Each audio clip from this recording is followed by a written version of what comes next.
जब आप स्कूल में थे, आप मेरे से भी बड़े, आप मुझे बताइए, आपको पता था कि आपका साथ में बैठने वाला कौन है आपके पीछे? रशीदी जी, मैं आपसे बात नहीं कर रहा हूं, please don't speak in the middle.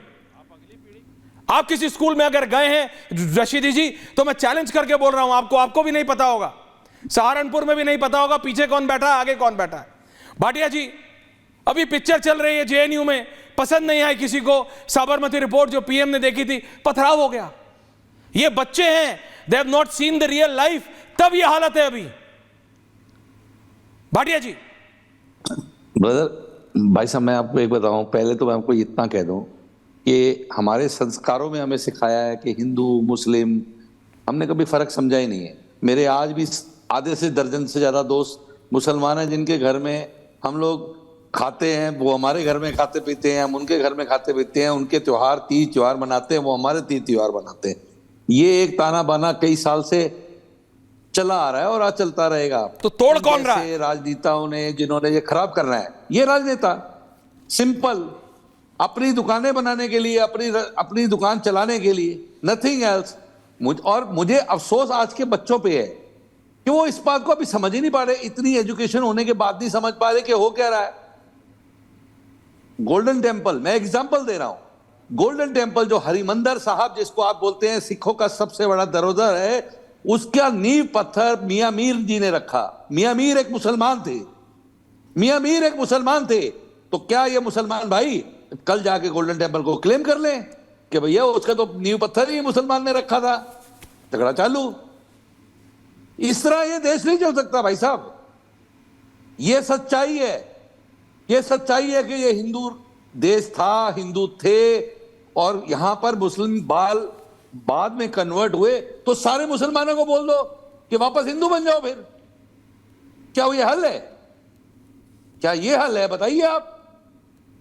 ये देश में हिंदू और मुसलमान, गुरु नानक ने एक बहुत ही, मैं तो कहता हूं आप लोग सब, चाहे वो बड़े बड़े नेता हिंदू के हैं चाहे मुसलमान के हैं, एक बार कबीर को पढ़िए, नानक को, और उनको समझिए उन्होंने क्या बोला है।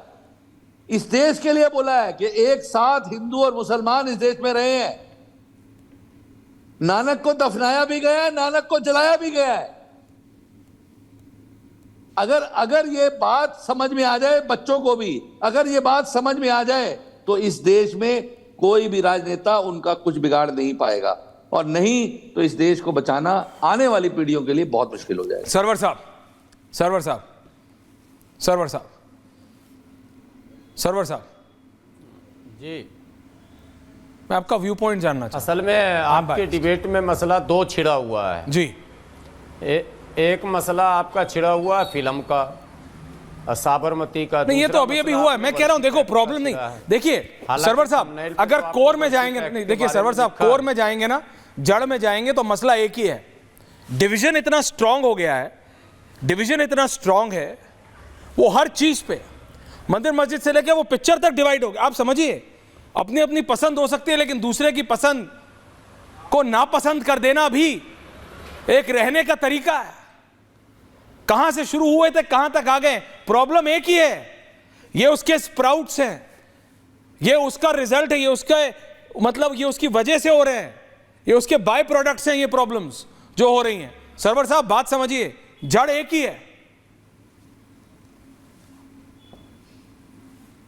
जड़ तो एक ही है, ये हम भी समझ रहे हैं, बस तो उस पे बात करिए। परेशानी, प्रॉब्लम तभी सॉल्व होती है जब बीमारी की जड़ पकड़ते हैं, तब प्रॉब्लम सॉल्व होती है। सर बताइए सरवर साहब, हटाइए मेरे को, मैथल जी को। नहीं, बीमारी की जड़ तो 1991 में पकड़ ली गई थी, और पकड़ने के बाद वर्शिप एक्ट बनाया गया था। लेकिन साहब, वर्शिप एक्ट को भी अगर आप नहीं मानेंगे तो बीमारी का इलाज तो मुश्किल है। इस मुल्क में बीमारी तो बढ़ेगी, और बीमारी बढ़ेगी। अगर लगता है किसी को कि हम बहुसंख्यक हैं, इनको खदेड़ लेंगे, इनकी मस्जिदों को तोड़ लेंगे, कब्जा कर लेंगे, तो वो भूल भुलैये में है। वो अपने देश के लिए चिंतित नहीं है, फिर वो अपने लोगों के लिए चिंतित नहीं है। उनको वर्चस्व की लड़ाई लड़नी है, बहुसंख्यकवाद अगर थोपना है तो वो अपने रास्ते पर चलें जैसे चल रहे हैं।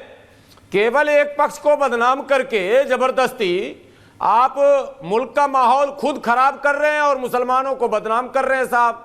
वर्शिप एक्ट बना ही था इसी के लिए कि गड़े मुर्दे ना उखाड़ो, लेकिन लगातार गड़े मुर्दे उखाड़े जा रहे हैं। और आप अब भी चाह रहे हैं अगर के वर्शिप एक्ट खत्म हो जाए तो आप नोट कर लीजिए किसी कोरे कागज में, वर्शिप एक्ट अगर आपने खत्म कर दिया तो देश में क्या होगा? क्या करोगे देश में नफरत की दीवारें बढ़ेंगी, मुझे बताइए देश में सिविल वार की नींव डलेगी। अरे सरवर साहब, आपने वर्शिप एक्ट पढ़ा है? जो भी कार्रवाई हुई वर्शिप एक्ट के अनुसार हुई, यानी न्यायालय जो भी न्यायालय थे उन्होंने वर्शिप एक्ट के अनुसार से उसको पढ़ने के बाद आप हर बार एक ही बात पे छुप जाते हैं। वर्शिप एक्ट कौन नहीं मान रहा? वर्शिप एक्ट मुझे बताइए ना। वर्शिप एक्ट के अनुसार से ही माननीय न्यायालय ने आदेश दिया कि सर्वे करा लीजिए। वर्शिप एक्ट के अनुसार सुनिए, आप वर्शिप एक्ट की नहीं होना चाहिए सर्वे नहीं होना चाहिए भाई। मैथिल जी आ रहा हूं।